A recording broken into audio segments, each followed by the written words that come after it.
I really wasn't expecting to win.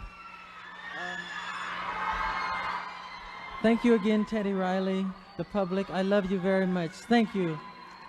Now, did you say you were in LA to do stuff with Mike? Mike, I would think this is Michael Jackson, or is it Mike? Yes.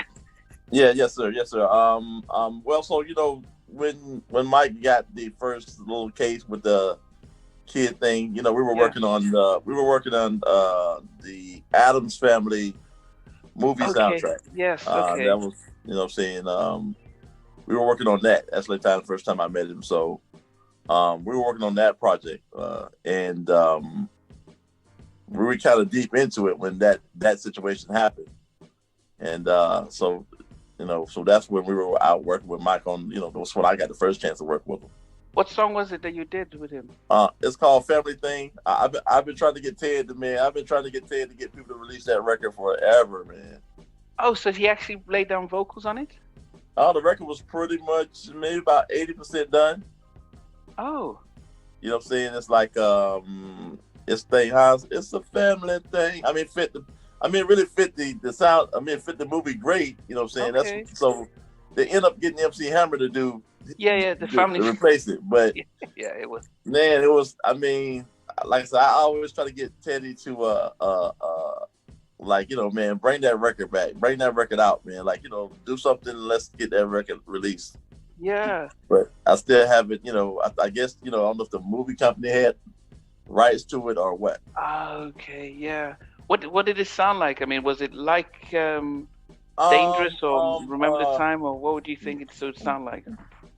It was New Jack Swing. It was R&B. Mike was. The funny part, like Mike was doing a lot of the, the new style stuff, and then we were trying to get him to come back to a more R&B-ish, type of music. So, it still had that sound like probably from the Remember Time album vibe, something like that. But but it really had a heavy swing. What's the Tammy Lucas? I Don't Know How You Feel. Yes. It probably felt more like that record. Wow.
Who did the writing on it?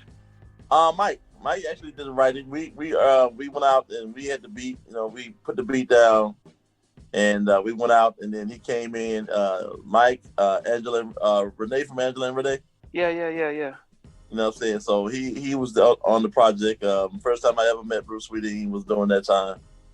How was it like though, meeting Mike and Bruce, legendary? Man, listen, it's kind of crazy because I tell people the story about me meeting Mike for the first time, and at the studio they had the studio blocked out, of course, because of Michael Jackson coming in, and he had all these video games brought to the studio. And I'm a video game fanatic. I love video games, but I was actually back playing one of his games, and I just happened to see these pale hands on the control next to me, because because like the game I was playing, you have to be into it. So, and and I was saying to myself, like, God, these are pale hands right here. And then he started to talk, and I was like, I kind of like freaked out for a second. And I was like, oh, snap, it's Michael Jackson. And he was like, oh, go over here and shoot that. I mean, it's his game, so he knew how to, So I was bugging out, man. And, even though we lost, he's like, he was like, well, I know you're here to, saying because you're back here, you're working here with me. So he's like, who are you working with? I'm like, I'm with Teddy. He's like, he's like, oh, okay. He asked me my name and all that stuff. But that's like the first time. That's how I met him. And it was like super odd, but it was cool. You know what I'm saying? Yeah. Did you learn much from the small time you were with him and Bruce? And what did you learn? I mean, most definitely. Bruce, Bruce is Mike, is a genius when it comes to music. Because when we were working on a project, he was doing I thought it was kind of chuckled me for a minute, because like Ted would play the beat and then Mike would be in the booth and he'd be doing the beatbox thing. So he'd be beating on his chest and dancing and proper feeling it. On rhythm, huh? He's feeling it, really feeling the music. Yeah, man. He would be in the booth and you can, like the mic is on, so it's live. You can hear him. He was doing this thing and he's beating on his chest and just patting his feet, snapping his fingers. Wow. And then he'll say a few words, you know what I'm saying? So Ted was like, you know what I'm saying, he's kind of like trying to put it together, you know what I'm saying, like the words. So that's how he was writing. Oh, so he'll do like that and then he'll use that to start writing the songs? Yeah, he would like do stuff and he was like, come up with melodies and things like that, and write certain little words. Wow. And then he put out a little basis, maybe like a semi hook, and then from there he took it to the house in Neverland Valley, and then we went out a day and he finished the vocals pretty much, saying for the rough at his studio at his home. Wow. So it was a very eventful, man, and it's crazy. It's crazy that, saying I got a chance to work with him, because where I'm from, his mother is actually from, his mother's family is from where I'm from. Okay. In Alabama, anyway. And I went to church with like some of his cousins and stuff like that. Yeah. And I never got a chance to tell him, because I just found out, saying the last maybe 3 years that was the case. And I was like, wow, because I found out what his mom's last name was. Okay. But yeah, man, he taught me like, I've always done music, but he'd do things and I was like, he'd be off tempo. And I was like, dang, Mike kind of off tempo with that. And he was like, but I noticed that he was in the same place every time. It wasn't like he was off, but he was just, just missing. He would be off in the same place. So I was like, yo, Ted, ain't Mike off? I said, but he off in the same place. So is he doing it on purpose?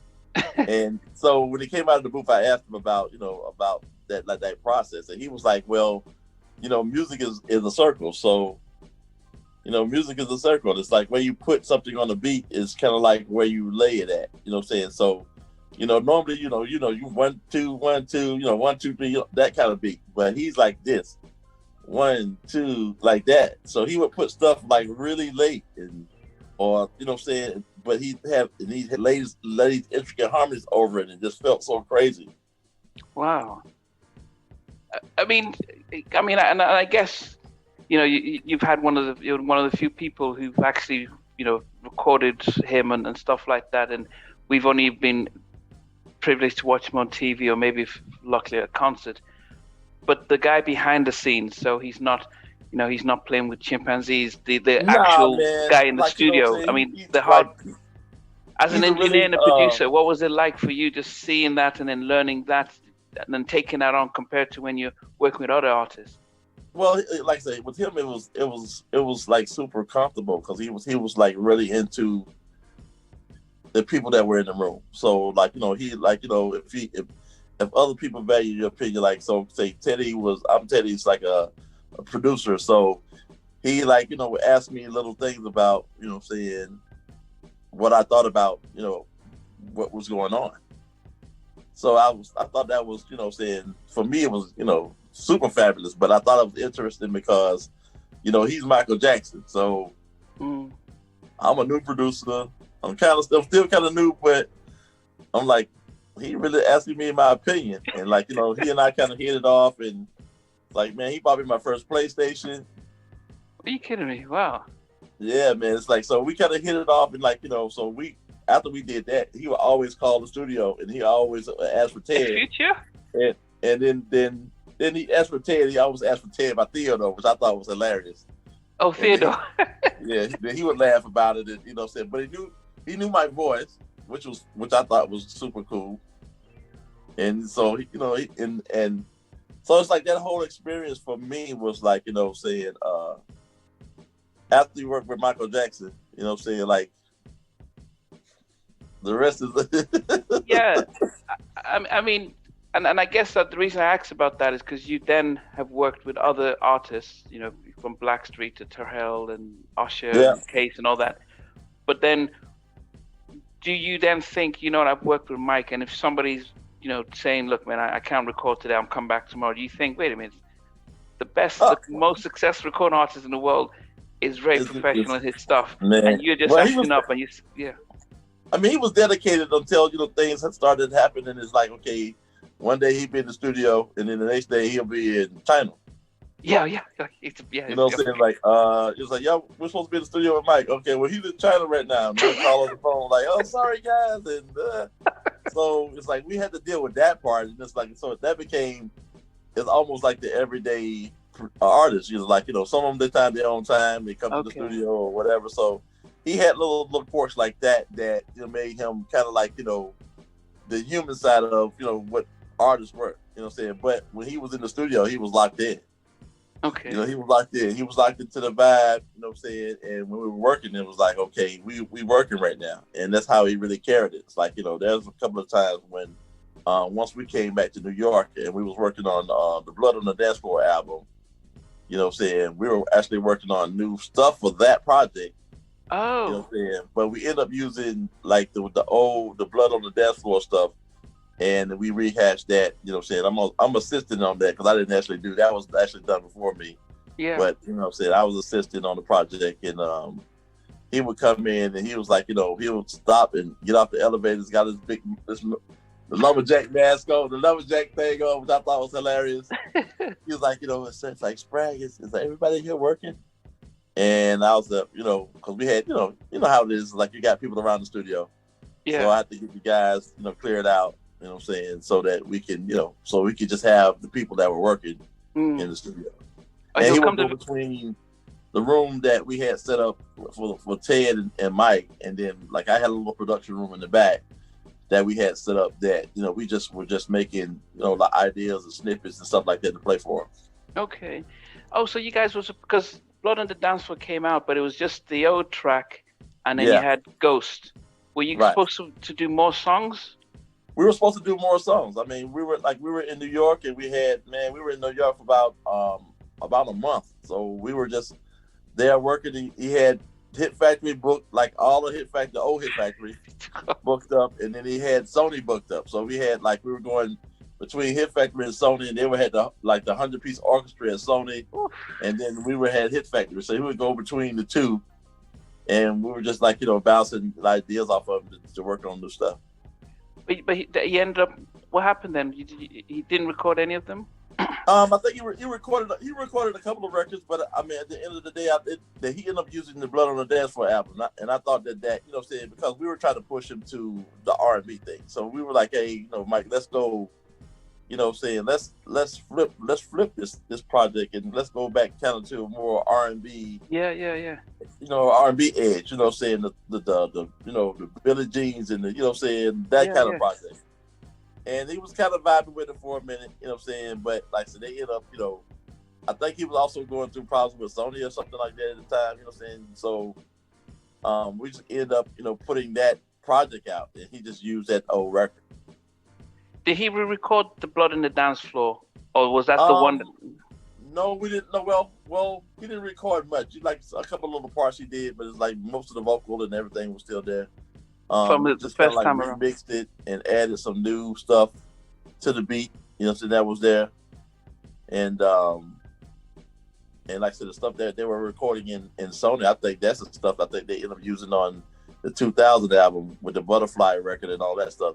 So like that vibe is where we were trying to go. Yeah, so the Butterflies, the Heaven Can't Wait, the Break of Dawn.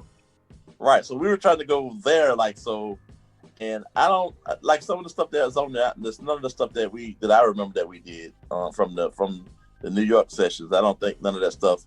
I mean, maybe. If it is, it's something that like maybe they did at Sony and they, you know, saying Ted added something to it. But yeah, man, it's like, you know, it's crazy because like, you know, we were trying to get him there, and then like, you know, years later he comes out with that vibe. Yeah, and I think it was too late by that time. Okay. Yeah. No, that's been great.